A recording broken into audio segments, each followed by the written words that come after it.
Mr. President, just a few moments ago, the senator from Illinois was on the floor essentially responding to comments that have been made by the senator from Iowa, Senator Grassley, regarding the health care debate and the legislation that has been reported out in the House and is going to be voted on this week, which is 1,990 pages long. And the senator from Illinois went on to talk about why, where's the Republican bill? They don't like the Democrat bill. Well, there are a number of Republican bills out there, but I would say that if the senator of Illinois or anybody on the Democrat side is waiting for Republicans to produce a 2,000-page bill, it's not likely to happen.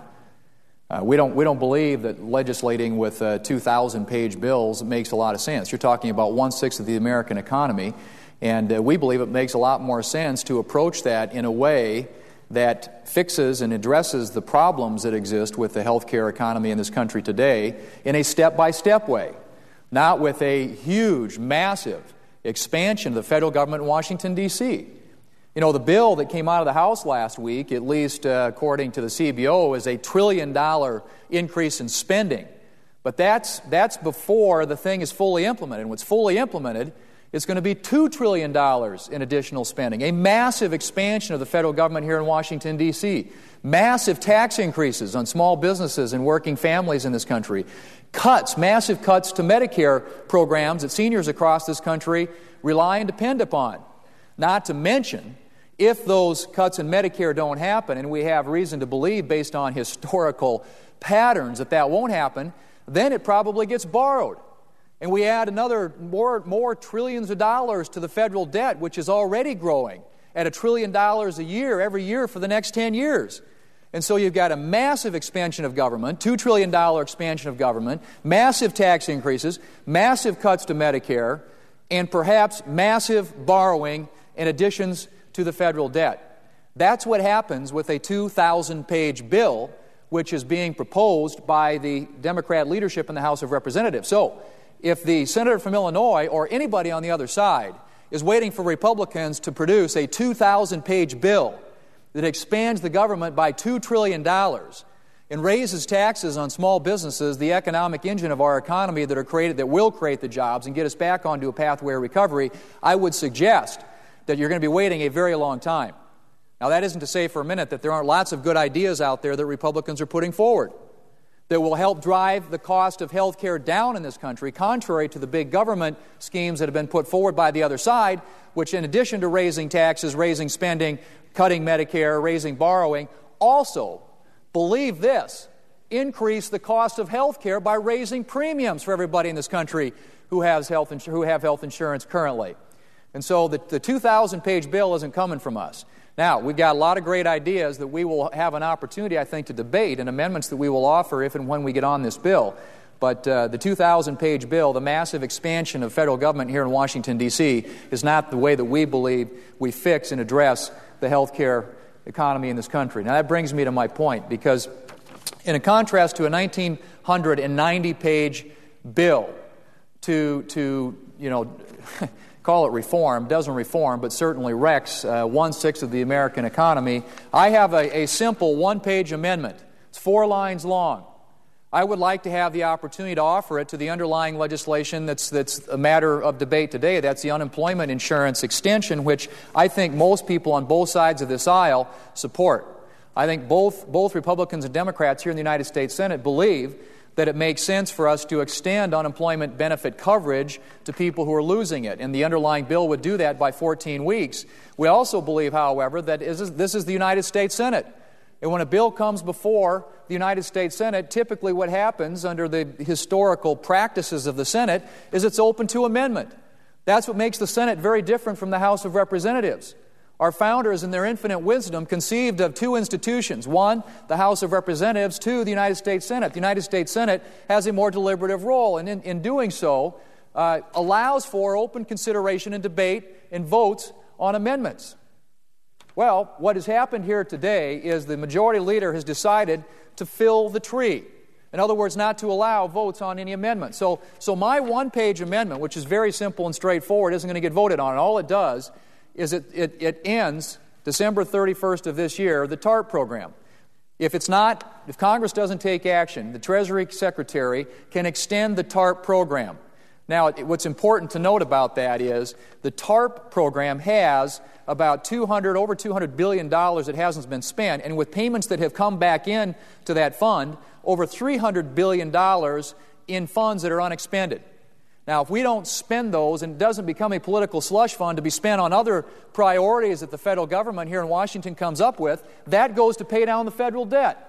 I can't think of anything that would be more important right now than trying to pay down the federal debt. If you're worried about helping the economy recovery and helping taxpayers in this country, why don't we take the headroom that exists, the unobligated balance in the TARP fund, end that program at the end of this year, and use those proceeds to apply to the federal debt so we can start making a dent on these massive deficits and this massive debt that we're building here in Washington, D.C. So that's all my amendment does.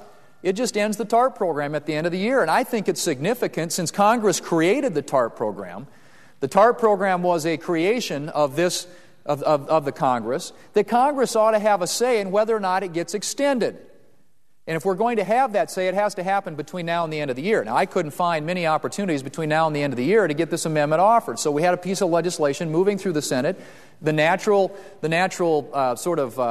inclination of this institution is to allow for amendments to be considered. So I offered that amendment so that Congress can be on the record on whether or not we think the TARP program ought to be extended or whether or not it ought to be ended and those unobligated balances be used to pay down the federal debt, which is growing at $1 trillion a year for the next 10 years.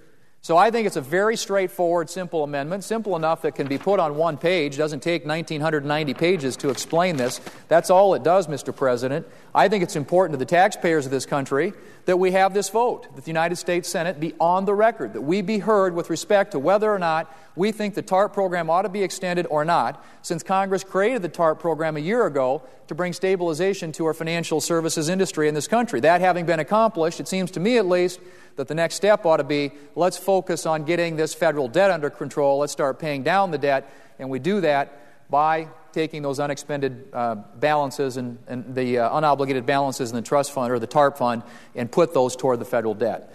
Now, what's being done today, is sort of filling the tree and preventing us from having votes on amendments here in the United States Senate.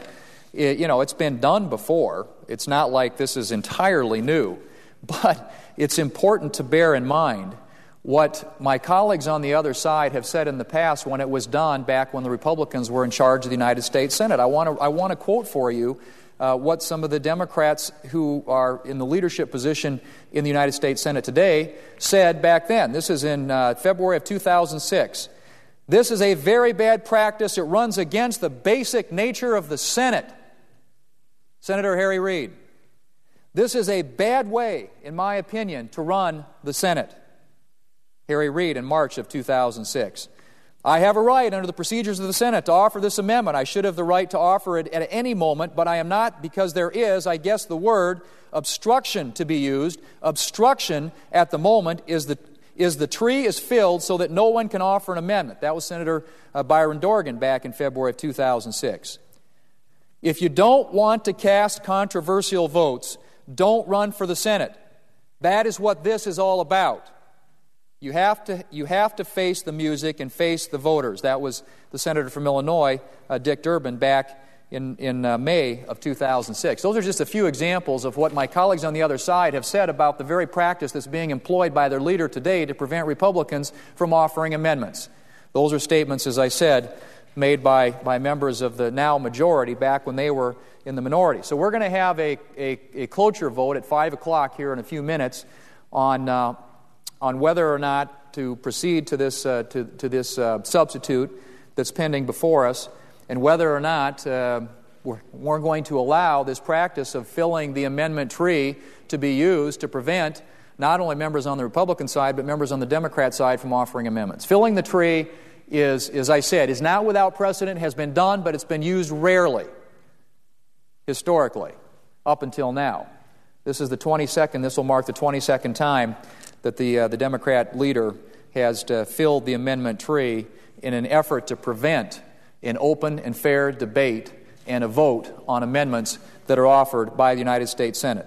As I said before, if you want to have, the Rules Committee is what the House of Representatives has. I served as a member of the House for 3 terms.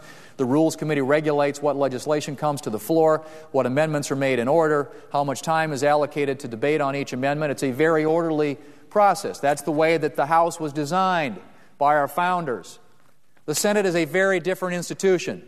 The Senate is supposed to be the place where we have open debate, where we have amendments that a fair process that allows amendments to be heard and allows amendments to be voted on.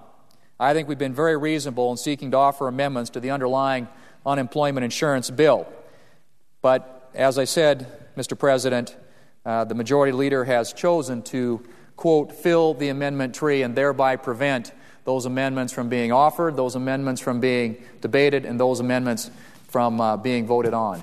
And so, Mr. President, and I know that the Senator from Nebraska is here as well. He also has an amendment that would offset in a different way the extension of the unemployment coverage to the people across this country who are losing their coverage and who would like to see and should have their benefits extended by the additional 14 weeks. His is an amendment that I also think ought to be voted on here in the United States Senate. But I would like an opportunity to have this amendment voted on. It's one page, Mr. President, and we're not going to have that opportunity because the majority leader has opted to fill the amendment tree and prevent votes on those amendments. I yield the floor. Mr. President.